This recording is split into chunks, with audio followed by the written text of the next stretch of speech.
여기에 모이신 성도님들께서는 두려움이나 걱정, 불안감 등을 많이 느끼시나요?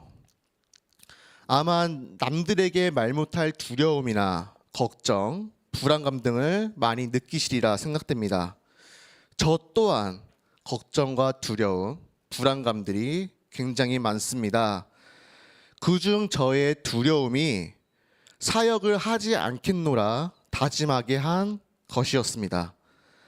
저의 가장 큰 두려움은 대인 기피증이었습니다. 병원에서 진단을 정확하게 받은 것은 아니었지만 사람들 앞에 나서는 것조차 저에게 있어서는 큰 두려움이었고 공포로 다가왔습니다.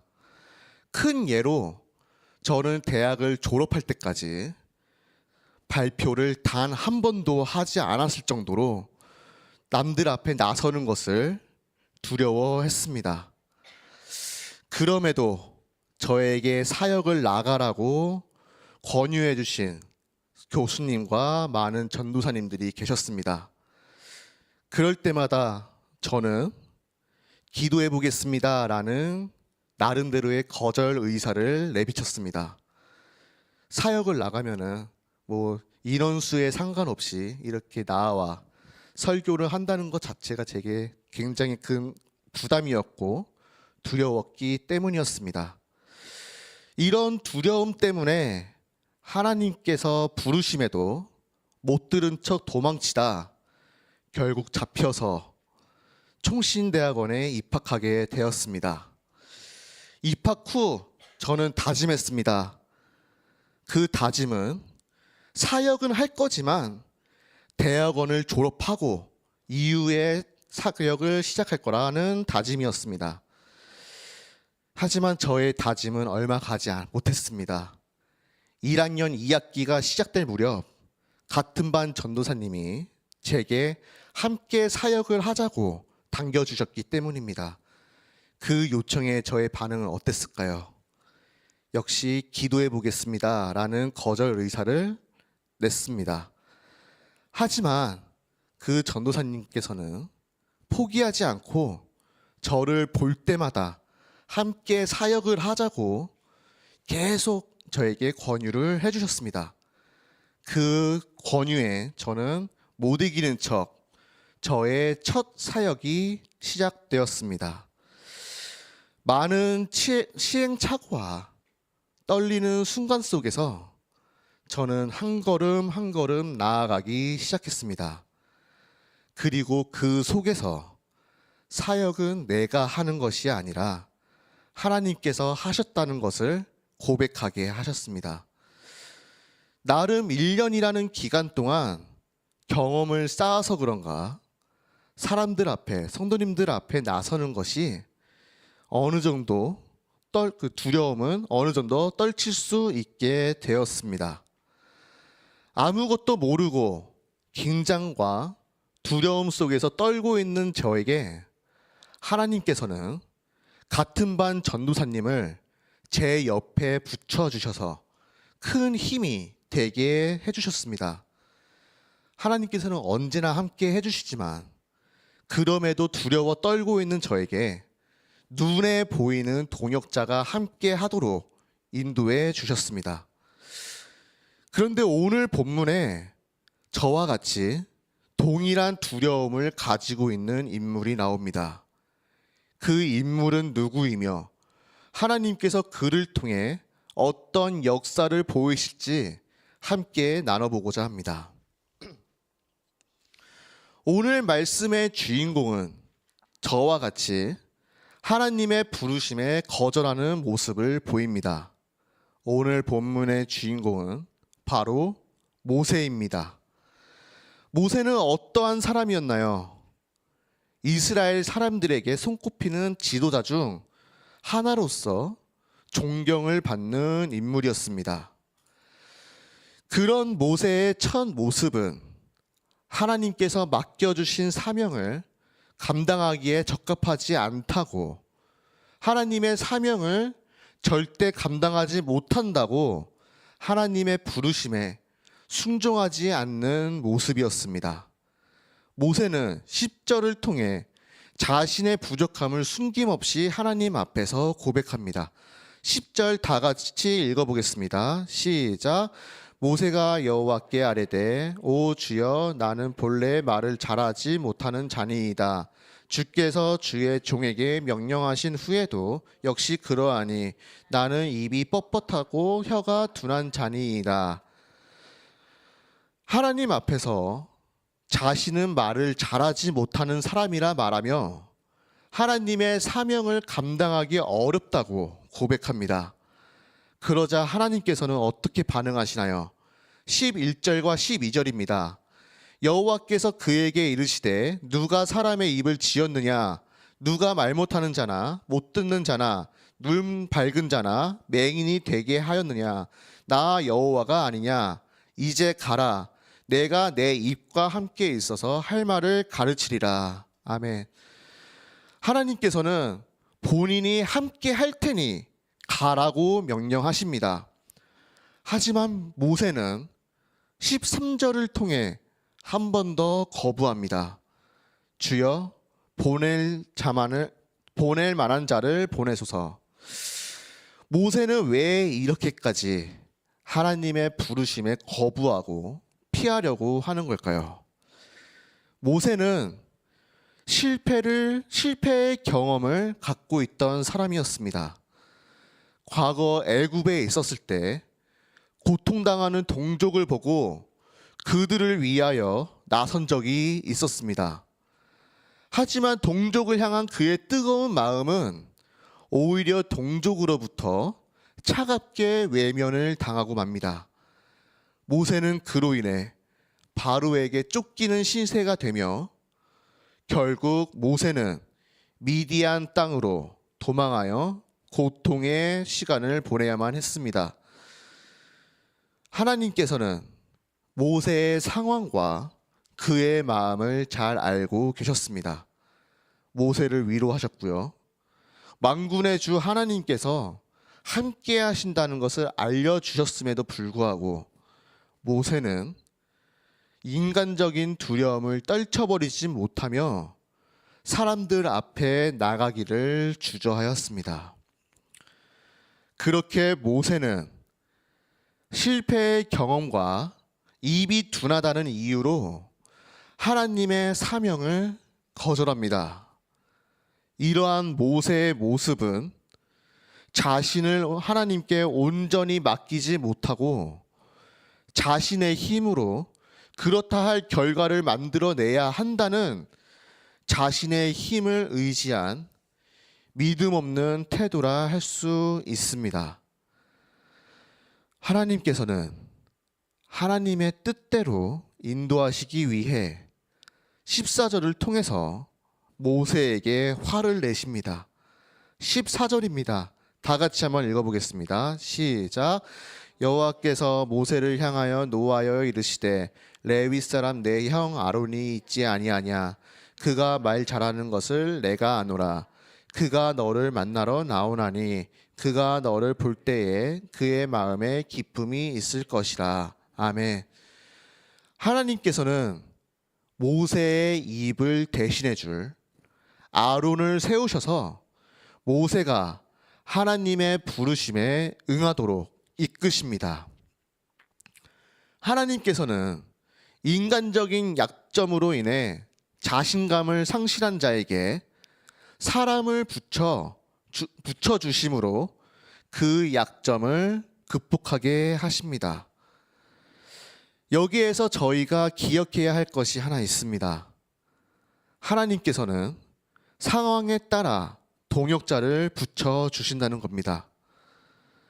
하나님께서는 저희를 계속해서 부르십니다.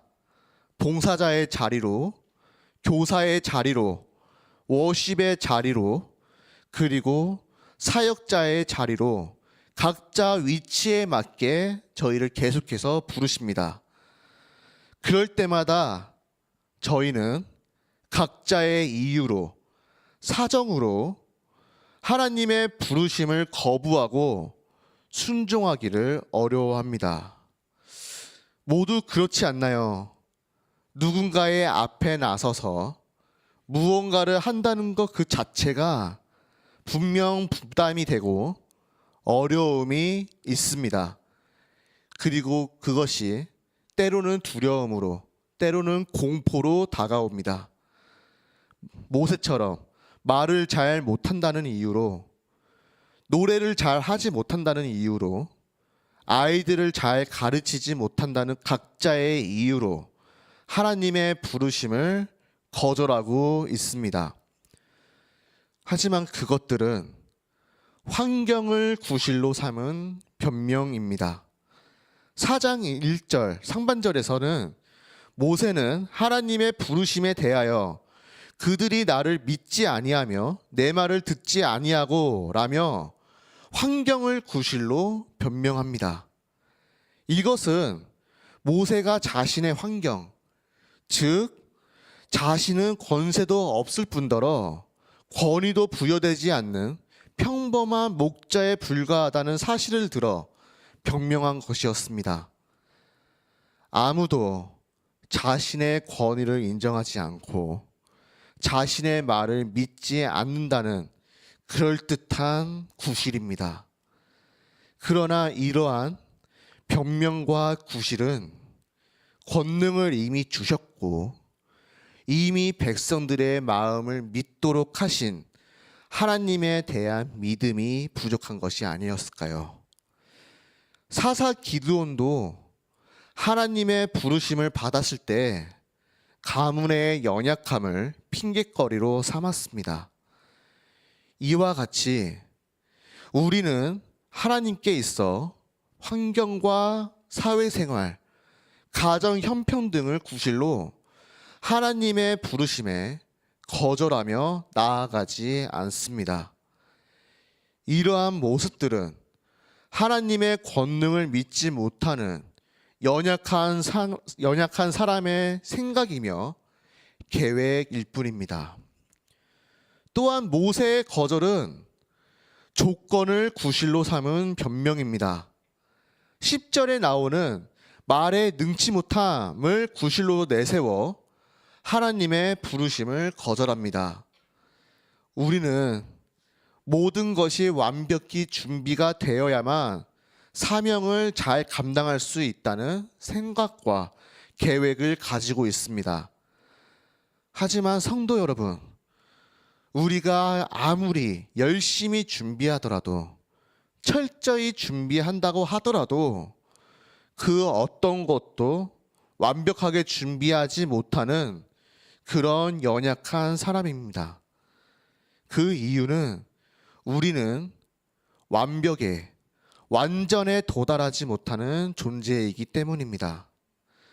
이러한 모습은 사람을 들어 쓰시는 이가 전능하신 하나님이라는 사실을 깨닫지 못한 나약한 사람의 모습입니다. 하나님께서 쓰시기로 원하시면 사람의 조건과 능력 등에 상관없이 누구든지 훌륭하게 완전하게 사용하십니다. 어부인 베드로처럼 배우지 못한 사람이든 로마의 시민권자이자 당대 최고의 교육을 받은 바울이든 하나님께서 사용하시면 동일하게 사용하시는 것처럼 말입니다. 뿐만 아니라 모든 상황과 능력을 고려하셔서 우리가 필요할 때 하나님께서 마땅히 동역자를 통해 그 사역을 함께 이루시며 역사하십니다. 사랑하는 성도 여러분, 하나님의 부르심에 갖가지의 변명으로 피하고 계시지는 않으신가요?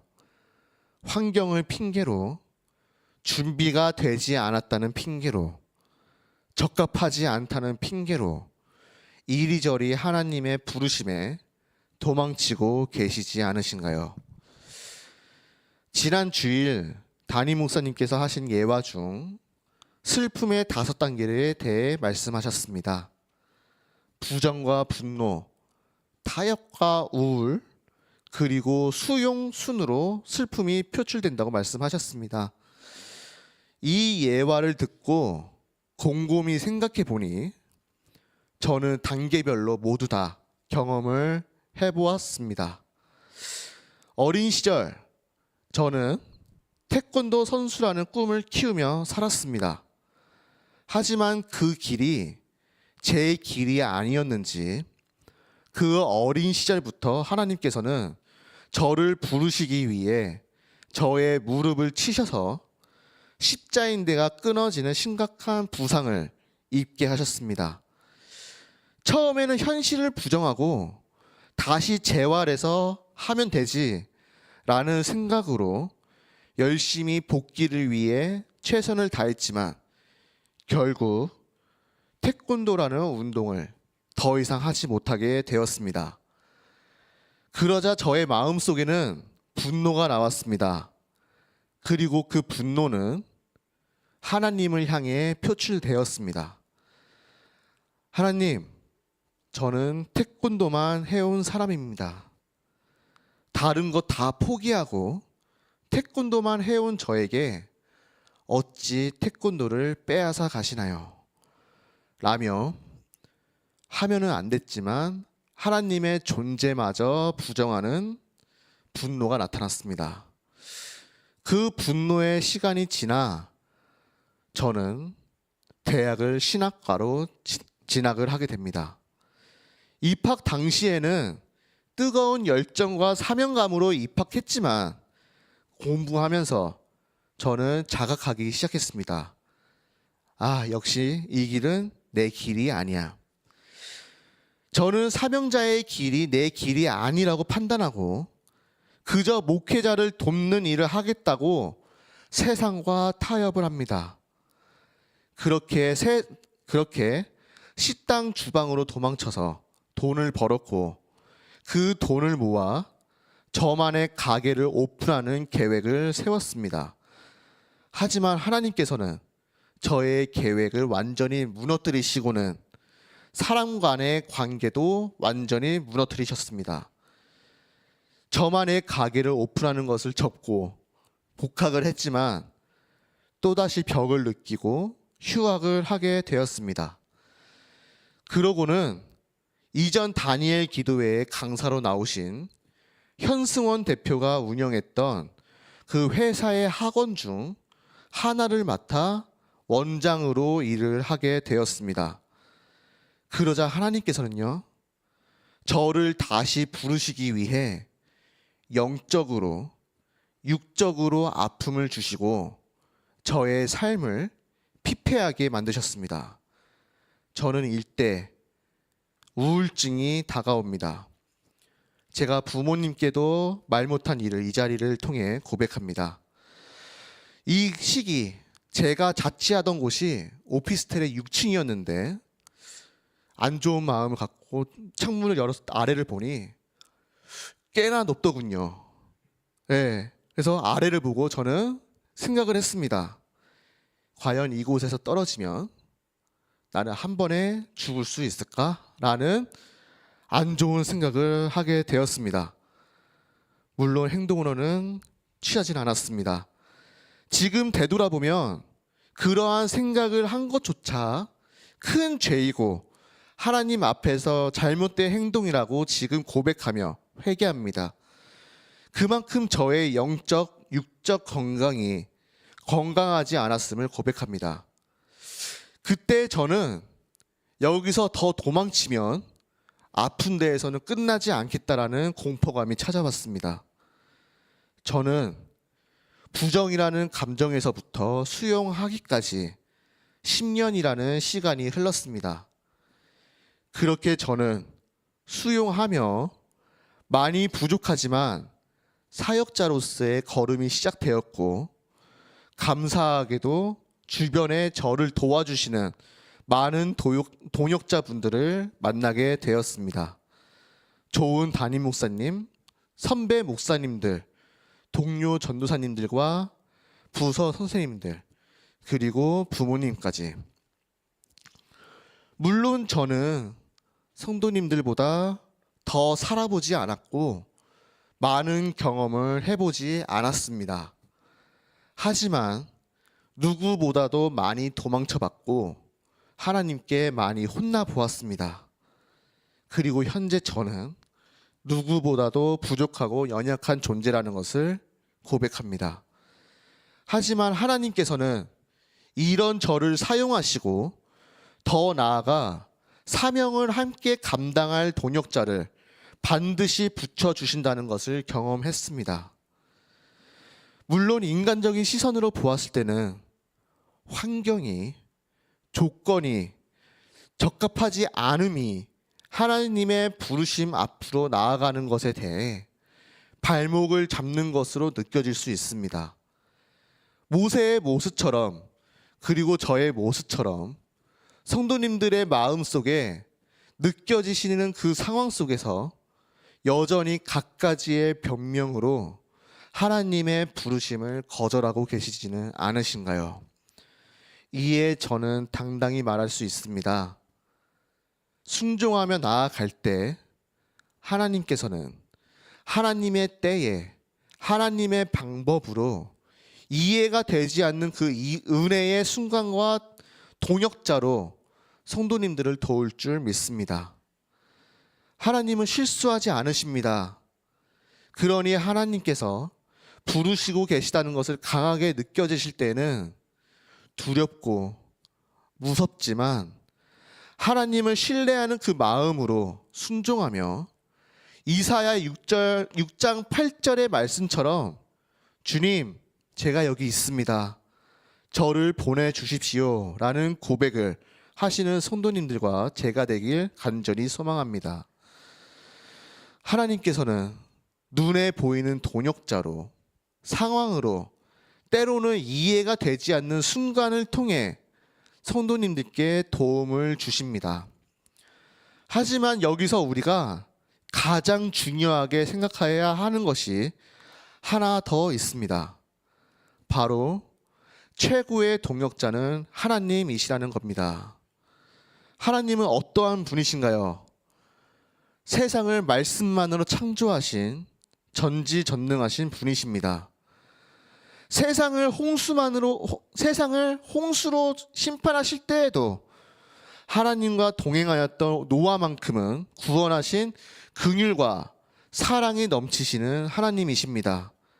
그리고 오늘 본문에서 그 하나님께서 모세에게 이적을 보여주시며 말씀하십니다. 2절에서 4절까지 함께 읽어보겠습니다. 여호와께서 그에게 이르시되 내 손에 있는 것이 무엇이냐? 그가 이르되 지팡이니이다. 여호와께서 이르시되 그것을 땅에 던지라 하시매 곧 땅에 던지니 그것이 뱀이 된지라. 모세가 뱀 앞에서 피하매 여호와께서 모세에게 이르시되 내 손을 내밀어 꼬리를 잡으라. 그가 손을 내밀어 그것을 잡으니 그의 손에서 지팡이가 된지라. 아멘. 하나님은 모세의 지팡이를 통해 이적을 보이십니다. 하나님께서는 모세에게 그가 들고 있는 지팡이를 던지라고 명령하십니다. 그리고 땅에 떨어진 지팡이는 뱀으로 변해 있었고 뱀을 이리저리 피하는 모세를 향해 꼬리를 잡으라고 명령하십니다. 그러자 그 뱀은 지팡이가 되었습니다. 지팡이는 말라버린 나무 막대기에 불과하지만 하나님께서 사용하시자 하나님의 전능하신 권능을 나타내는 도구가 되었듯이 보잘것없고 연약한 모세는 하나님께서 들어 쓰시겠다고 작정하신 그 순간 모세는 그의 의지와 상관없이 하나님의 위대한 역사의 도구가 됩니다. 두 번째 이적은 무엇인가요? 문둥병 이적이었습니다. 모세가 하나님의 명령대로 그의 손을 품에 넣었다가 꺼내보니 문둥병에 걸려 눈같이 휘어졌습니다. 그리고 다시 넣었다가 꺼내니 본래의 살로 돌아옵니다. 세 번째 이적은 나일강의 물이 피가 되는 이적입니다. 사랑하는 성도 여러분, 하나님께서는 이러한 이적들을 오랫동안 과학적으로 연구하셔서 가능하게 하신 분인 건가요? 아님 마술로 하시는 분인가요? 그 어떤 것도 아닙니다. 하나님께 있어서는 이러한 일들은 숨 쉬는 것보다 쉬운 일입니다. 말로 설명하기 어려운 이적들을 숨 쉬듯 하시는 전능하신 하나님께서 11절과 12절을 통해 함께 하실 것을 선포하십니다. 다시 한 번 더 함께 읽겠습니다. 여호와께서 그에게 이르시되 누가 사람의 입을 지었느냐? 누가 말 못하는 자나 못 듣는 자나 눈 밝은 자나 맹인이 되게 하셨느냐? 나 여호와가 아니냐? 자, 이제 가라. 내가 내 입과 함께 있어서 할 말을 가르치리라. 15절도 함께 읽어보겠습니다. 너는 그에게 말하고 그의 입을 말을 주라. 내가 내 입과 그의 입에 함께 있어서 너희들의 행할 일을 가르치리라. 아멘. 성도 여러분, 하나님께서는 홀로 걷게 두시지 않습니다. 우리를 사명자로 부르신 뒤 모른 척 홀로 두시지 않습니다. 하나님께서는 우리와 함께 동행하십니다. 모세가 하나님의 말씀에 결국 순종하며 이스라엘 백성들을 애굽에서 데리고 나온 후 그 많은 이스라엘 백성을 모세 홀로 이끌었나요? 아닙니다. 함께 하시겠다는 하나님은 그 말씀을 준행하십니다. 어떤 방식으로요? 낮에는 구름 기둥으로, 밤에는 불 기둥으로 그들을 인도하십니다. 때에 맞춰 만나와 메추라기를 그들에게 먹이십니다. 반석에서 물도 내어 주십니다. 홍해를 갈라 그들을 구원하십니다.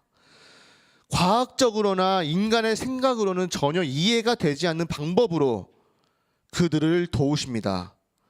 하나님은 여전히 동행하십니다.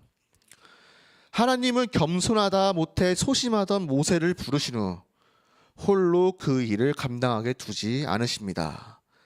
하나님께서는 모세에게 5절에서 말씀하고 계신 것처럼 아브라함의 하나님, 이삭의 하나님, 야곱의 하나님 여호와가 내게 나타나는 줄 믿게 하려 함이라. 아브라함과 이삭과 야곱을 인도하셨던 하나님께서 모세와 이스라엘 백성들을 인도하시겠다고 말씀하십니다. 그리고 그 말씀을 읽고 듣는 현재 우리에게도 말씀하십니다. 성경 속에 나온 인물들과 함께 하셨던 하나님이 그저 그들만의 하나님이 아닌 나의 하나님이 되어주셔서 우리에게 맡겨진 그 사명을 함께 감당해 주신다고 말씀하십니다. 하나님께서는 여전히 걱정하고 두려워하고 있는 우리에게 여호수아 1장 9절을 통해서 말씀하십니다. 내가 내게 명령한 것이 아니냐? 강하고 담대하라. 두려워하지 말며 놀라지 말라. 내가 어디로 가든지 내 하나님 여호와가 너와 함께 하느니라 하시니라. 이사야 41장 10절에서는 뭐라고 말씀하십니까? 두려워하지 말라. 내가 너와 함께함이라. 놀라지 말라. 나는 내 하나님이 됨이라. 내가 너를 굳세게 함이라. 참으로 너를 도와주리라. 참으로 나의 의로운 오른손으로 너를 붙들리라. 마태복음 28장 20절 하반절에서는 예수님께서 승천하시기 전 남아있는 제자들에게 뭐라고 말씀하십니까? 볼지어다 내가 세상 끝날까지 너희와 항상 함께 있으리라 하시니라. 하나님께서는 머리로는 알고 많이 들어왔지만 여전히 두려워하고 있는 저희에게 성경을 통해서 계속 말씀하십니다. 내가 함께 하겠다. 내가 같이 가겠다. 두려워하지 말라. 너무 든든한 동역자이시지 않습니까? 세상을 말씀만으로 창조하신 그 하나님, 사랑과 긍휼이 넘치시는 하나님, 죽은 자도 말씀만으로 살리시는 그 하나님, 그런 하나님께서 저희와 동행하시며 도와주십니다. 그리고 우리는 그런 하나님을 나의 아버지로 고백할 수 있습니다. 사랑하는 영혼 오른교회 성도 여러분, 말씀을 맺고자 합니다. 하나님의 부르심에는 후회하심이 없습니다. 절대 실수가 없으십니다. 비록 지금 당장은 하나님의 부르심에는 알 수 없고 어떻게 인도해 나가실지 알 수 없습니다. 하지만 성도 여러분, 하나님은 결코 그 부르심 속에 홀로 걷게 두시지 않습니다. 분명 성도님들을 도울 동역자를 곁에 두셔서 함께 걸어가게 하십니다.